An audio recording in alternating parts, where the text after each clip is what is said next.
गंग गणपते नमः। आप सभी का मेरे चैनल पर बहुत बहुत स्वागत है। इस वीडियो में हम सोमवार व्रत कथा सुनेंगे। एक नगर में एक बहुत धनवान साहूकार रहता था। उसके घर में धन की कमी नहीं थी, परंतु वह बहुत दुखी था क्योंकि उसके कोई पुत्र नहीं था। वह इसी चिंता में दिन रात दुखी रहता था। पुत्र की कामना के लिए वह प्रत्येक सोमवार शिव जी का व्रत और पूजन किया करता था तथा सायकाल में मंदिर जाकर शिव जी के सामने दीपक जलाया करता था। उसके इस भक्ति भाव को देखकर एक समय माता पार्वती ने भगवान शिव जी से कहा, हे प्रभु, यह साहूकार आपका अनन्य भक्त है। सदैव आपका व्रत और पूजन बड़ी श्रद्धा के साथ करता है। आपको इसकी मनोकामना पूर्ण करनी चाहिए। भगवान शिव जी ने कहा, हे पार्वती, यह संसार कर्म क्षेत्र है। किसान खेत में जैसा बीज बोता है वैसी ही फसल काटता है। उसी तरह मनुष्य इस संसार में जैसा कर्म करते हैं वैसा ही फल भोगते हैं। माता पार्वती ने अत्यंत आग्रह से कहा, स्वामी, जब यह आपका अनन्य भक्त है और अगर इसको किसी प्रकार का दुख है तो उसे आपको अवश्य दूर करना चाहिए। आप तो सदैव अपने भक्तों पर दयालु होते हैं और उनके दुखों को दूर करते हैं। यदि आप ऐसा नहीं करेंगे तो मनुष्य आपका पूजन तथा व्रत क्यों करेंगे? माता पार्वती का ऐसा आग्रह देख भगवान शिव जी कहने लगे, हे पार्वती, इसके कोई पुत्र नहीं है, इसी चिंता में यह अति दुखी रहता है। इसके भाग्य में पुत्र न होने पर भी मैं इसको पुत्र की प्राप्ति का वर देता हूँ, परंतु वह पुत्र केवल 12 वर्ष तक जीवित रहेगा। इसके पश्चात वह मृत्यु को प्राप्त हो जाएगा। इससे अधिक मैं इसके लिए कुछ नहीं कर सकता। माता पार्वती और भगवान शिव जी का यह वार्तालाप साहूकार सुन रहा था। इससे उसको ना तो प्रसन्नता हुई और ना ही दुख हुआ। वह पूर्व की तरह ही भगवान शिव जी का व्रत और पूजन करता रहा। कुछ समय बाद साहूकार की स्त्री गर्भवती हुई और 10वें महीने में उसके गर्भ से अति सुंदर पुत्र उत्पन्न हुआ।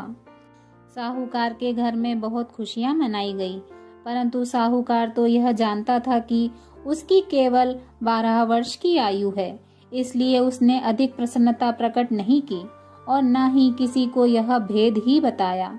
जब वह बालक 11 वर्ष का हो गया तो बालक की माता ने उसके पिता से उसका विवाह करने के लिए कहा। साहूकार ने कहा, अभी मैं इसका विवाह नहीं करूंगा, मैं अपने पुत्र को काशी पढ़ने के लिए भेजूंगा। साहूकार ने बालक के मामा को बुलाकर उनको बहुत सा धन देकर कहा, तुम इस बालक को काशी पढ़ाने के लिए ले जाओ और रास्ते में जिस स्थान पर भी जाओ यज्ञ करते, ब्राह्मणों को भोजन कराते तथा दक्षिणा देते हुए जाना। दोनों मामा भांजे यज्ञ करते, ब्राह्मणों को भोजन कराते तथा दक्षिणा देते काशी की ओर चल पड़े। रास्ते में एक शहर पड़ा। उस शहर में राजा की कन्या का विवाह था, परंतु जो राजकुमार विवाह करने के लिए आया था वह एक आंख का काना था। उसके पिता को इस बात की बड़ी चिंता थी कि कहीं राजकुमार को देख राजकुमारी तथा उसके माता पिता विवाह में किसी प्रकार की अड़चन पैदा न कर दें। जब उसने सेठ के अति सुंदर लड़के को देखा तो मन में विचार किया कि क्यों न द्वारचार के समय इस लड़के से वर का काम चलाया जाए। ऐसा मन में विचार कर राजकुमार के पिता ने उस लड़के और उसके मामा से बात की। वे राजी हो गए।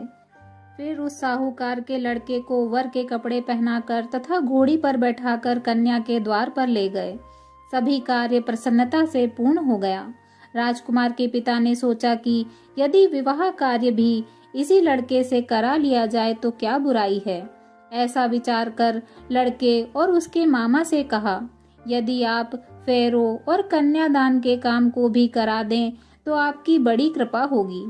मैं इसके बदले आपको बहुत सारा धन दूंगा। दोनों ने इसे सहर्ष स्वीकार कर लिया। विवाह कार्य बहुत अच्छी तरह से संपन्न हो गया। सेठ का पुत्र जिस समय जाने लगा तो उसने राजकुमारी की चुनरी के पल्ले पर लिख दिया, तेरा विवाह मेरे साथ हुआ है, परंतु जिस राजकुमार के साथ तुमको भेजेंगे वह एक आंख का काना है। मैं काशी पढ़ने जा रहा हूँ। सेठ के लड़के के जाने के पश्चात राजकुमारी ने जब अपनी चुनरी पर ऐसा लिखा हुआ पाया तो उसने काने राजकुमार के साथ जाने से मना कर दिया। उसने अपने माता पिता को सारी बात बता दी और कहा कि यह मेरा पति नहीं है, मेरा विवाह इसके साथ नहीं हुआ। जिसके साथ मेरा विवाह हुआ है वह तो काशी पढ़ने गया है। राजकुमारी के माता पिता ने अपनी कन्या को विदा नहीं किया और बारात वापस चली गई। उधर सेठ का लड़का और उसका मामा काशी पहुंच गए। वहां जाकर उन्होंने यज्ञ करना और लड़के ने पढ़ना शुरू कर दिया। जब लड़के की आयु 12 साल की हो गई, उस दिन उन्होंने यज्ञ रचा रखा था।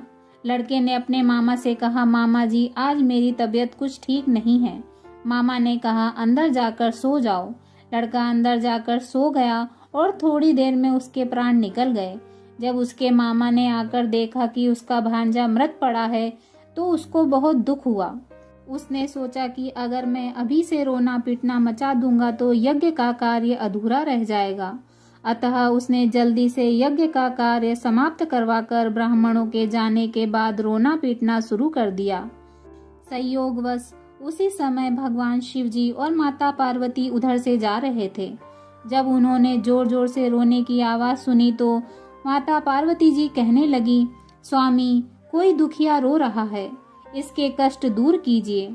जब भगवान शिव जी और माता पार्वती वहां पहुंचे तो उन्होंने पाया कि वहां एक लड़का मृत पड़ा है। माता पार्वती कहने लगी, स्वामी यह तो उसी सेठ का लड़का है जो आपके वरदान से उत्पन्न हुआ था। भगवान शिव जी ने कहा, हे पार्वती इसकी आयु इतनी ही थी, वह यह भोग चुका है। माता पार्वती जी ने कहा, हे स्वामी इस बालक को और आयु दो, नहीं तो इसके माता पिता तड़प तड़प कर मर जाएंगे। माता पार्वती के बार बार आग्रह करने पर भगवान शिव जी ने उसको जीवन का वरदान दिया। भगवान शिव जी की कृपा से वह लड़का जीवित हो गया। भगवान शिव जी और माता पार्वती कैलाश पर्वत को चले गए। शिक्षा पूर्ण होने पर वह लड़का और उसका मामा उसी प्रकार यज्ञ करते, ब्राह्मणों को भोजन कराते तथा दक्षिणा देते अपने घर की ओर चल पड़े। रास्ते में उसी शहर में आए जहां उसके लड़के का वहां की राजकुमारी से विवाह हुआ था। वहां आकर उन्होंने यज्ञ आरंभ किया। उस लड़के के ससुर वहां के राजा ने उसको पहचान लिया और महल में ले जाकर उसकी बहुत आवभगत की। बहुत से दास दासियों सहित आदर पूर्वक अपनी राजकुमारी और जमाई को विदा किया। जब वे अपने शहर के निकट आए तो मामा ने कहा कि मैं पहले तुम्हारे घर जाकर तुम्हारे माता पिता को खबर कर कर आता हूँ। जब उस लड़के का मामा घर पहुंचा तो उसने देखा कि लड़के के माता पिता घर की छत पर बैठे थे। उन्होंने यह प्रण कर रखा था कि यदि हमारा पुत्र सकुशल लौट आया तो हम राजी खुशी नीचे आ जाएंगे, नहीं तो छत से गिरकर अपने प्राण दे देंगे। उस लड़के के मामा ने आकर जब यह समाचार दिया कि आपका पुत्र आ गया है, तब उनको विश्वास नहीं आया। उसके मामा ने शपथ पूर्वक कहा कि आपका पुत्र अपनी पत्नी तथा बहुत सारा धन साथ लेकर आया है। तो सेठ प्रसन्नता से भर उठा। सेठ सेठानी आनंद पूर्वक नीचे आए। बाहर आकर उन्होंने अपने पुत्र तथा उसकी पत्नी का भरपूर स्वागत किया। सभी प्रसन्नता के साथ रहने लगे। जो कोई सोमवार के व्रत को धारण करता है अथवा इस कथा को पढ़ता या सुनता है, उसके सब दुख दूर होकर उसकी समस्त मनोकामनाएं पूर्ण होती हैं तथा इस लोक में नाना प्रकार के सुख भोग कर अंत में सदाशिव के लोक को प्राप्त होता है। बोलिए भगवान भोलेनाथ की जय। ओम नमः पार्वती पते हर हर महादेव।